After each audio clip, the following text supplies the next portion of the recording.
ಎಲ್ಲರಿಗೂ ಶರಣು ಶರಣಾರ್ಥಿಗಳು. Welcome to let me explain. ಇವತ್ತಿನ ಸಂಚಿಕೆಯಲ್ಲಿ ನಾವು ಅಕ್ಷರಶಃ ಮೈಂಡ್ ಬ್ಲೋಯಿಂಗ್ ಆದಂತಹ ಎರಡು ವಿಭಿನ್ನ ಲೋಕಗಳನ್ನು ಬೆಸೆಯಲಿದ್ದೇವೆ. ನಾವು ನಮ್ಮ ಕನಸುಗಳ ಹಿಂದಿರುವ ನಿಗೂಢ ವಿಜ್ಞಾನ ಮತ್ತು ಅಕ್ಕ ಮಹಾದೇವಿ ತಾಯಿಯವರ ಅದ್ಭುತವಾದ ಆಧ್ಯಾತ್ಮಿಕ ಎಚ್ಚರದ ಬಗ್ಗೆ ಮಾತನಾಡಲಿದ್ದೇವೆ. Imagine this: the secrets of your hidden mind and deep spiritual awakening, completely connected. Let's dive right in. Let's first talk about the science of dreams. ಕನಸುಗಳು ಅಂದ್ರೇನು? ಸಿಗ್ಮಂಡ್ ಫ್ರಾಯ್ಡ್ ಅವರಂತಹ ಮನೋವಿಜ್ಞಾನಿಗಳು ಹೇಳುವ ಹಾಗೆ ಕನಸುಗಳು ನಮ್ಮ ತೀರದ ಅತೃಪ್ತ ಆಸೆಗಳ ಪ್ರತಿರೂಪ. ಇದನ್ನು ಅರ್ಥ ಮಾಡಿಕೊಳ್ಳಲು imagine your mind is like a massive iceberg, ಅಂದ್ರೆ ಸಮುದ್ರದಲ್ಲಿ ತೇಲುವ ಬೃಹತ್ ಮಂಜುಗಡ್ಡೆ. ನೀರಿನ ಮೇಲಿರುವ ಮಂಜುಗಡ್ಡೆಯ ಚಿಕ್ಕ ತುದಿ ಮಾತ್ರ ನಮ್ಮ ಕಾನ್ಷಿಯಸ್ ಮೈಂಡ್ ಅಥವಾ ಪ್ರಬುದ್ಧ ಚೇತನ, ಅಂದ್ರೆ ನಾವು ಎಚ್ಚರಿದ್ದಾಗ ದಿನನಿತ್ಯ ಮಾಡುವ ಯೋಚನೆಗಳು. ಆದ್ರೆ ಸಮುದ್ರದ ನೀರಿನ ಅಡಿಯಲ್ಲಿ ಯಾರಿಗೂ ಕಾಣದಂತೆ ಬೃಹತ್ತಾಗಿ ಅಡಗಿರುವ ಭಾಗವೇ ನಮ್ಮ ಸಬ್ ಕಾನ್ಷಿಯಸ್ ಮೈಂಡ್, ಅಂದ್ರೆ ಸುಪ್ತ ಚೇತನ. ನಾವು ಬಯಸಿ ಆದ್ರೆ ಪಡೆಯಲಾಗದ ಆಸೆಗಳು, ಮುಚ್ಚಿಟ್ಟ ಭಾವನೆಗಳು ಈ ಸುಪ್ತ ಚೇತನದಲ್ಲಿ ಸ್ಟೋರ್ ಆಗಿರುತ್ತವೆ.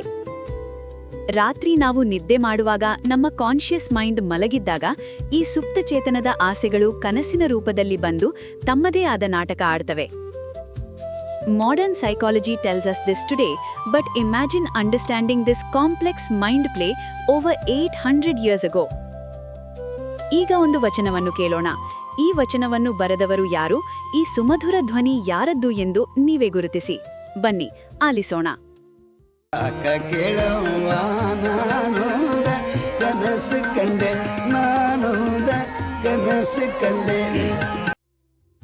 ನಿಮ್ಮ ಊಹೆ ಸರಿಯಾಗಿದೆ. ಇದು ಅಕ್ಕ ಮಹಾದೇವಿ ತಾಯಿಯವರ ವಚನ.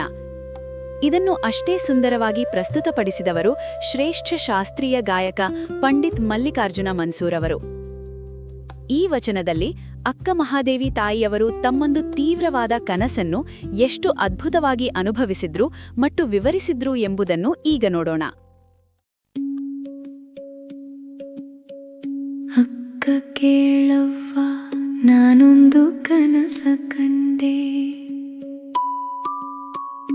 ಅಕ್ಕಿ ಅಡಕೆ ಎಲೆ ತೆಂಗಿನ ಕಾಯ ಕಂಡೆ, ಚಿಕ್ಕ ಚಿಕ್ಕ ಜಡೆಗಳ ಸುಲಿಪಲ್ಲ ಗೊರವನು,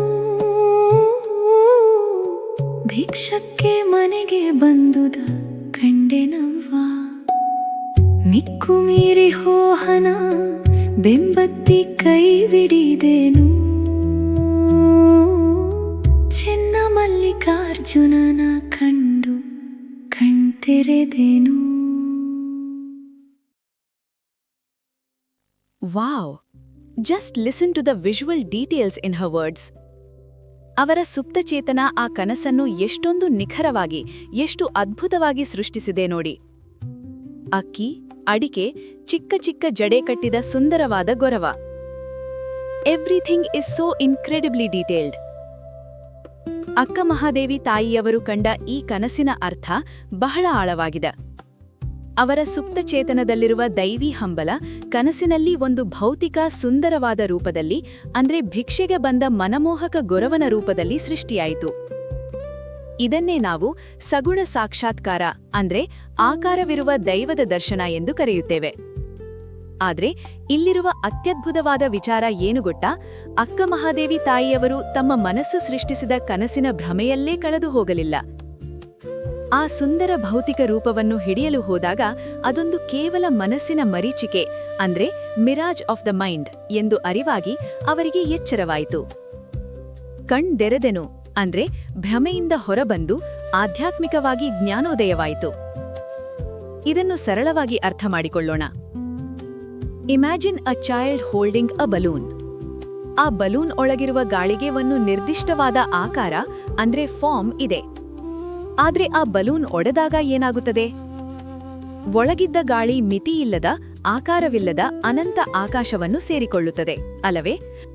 ಅದೇ ನಿರ್ಗುಣ, ಅಂದ್ರೆ ದಿ ಆಬ್ಸಲ್ಯೂಟ್ ಫಾರ್ಮ್ಲೆಸ್ ರಿಯಾಲಿಟಿ. ಅಕ್ಕ ಮಹಾದೇವಿ ತಾಯಿಯವರು ತಮ್ಮ ಕನಸಿನ ಆ ರೂಪವನ್ನು ದಾಟಿ ಭ್ರಮೆಯನ್ನು ಕಳೆಚು ಎಲ್ಲೆಗಳಿಲ್ಲದ ಮಿತಿಯಿಲ್ಲದ ಚೆನ್ನಮಲ್ಲಿಕಾರ್ಜುನ ಎಂಬ ಅನಂತ ಶಕ್ತಿಗೆ ಶರಣಾದರು. ಅವರು ತಮ್ಮ ಕನಸೊಂದು ಕೇವಲ ಪ್ರಕ್ಷೇಪಣ ಅಂದ್ರೆ ಪ್ರೊಜೆಕ್ಷನ್ ಆಫ್ ದ ಮೈಂಡ್ ಎಂದು ಅರಿತರು. So she transcended the boundaries of form to reach infinite ಫಾರ್ಮ್ಲೆಸ್ನೆಸ್.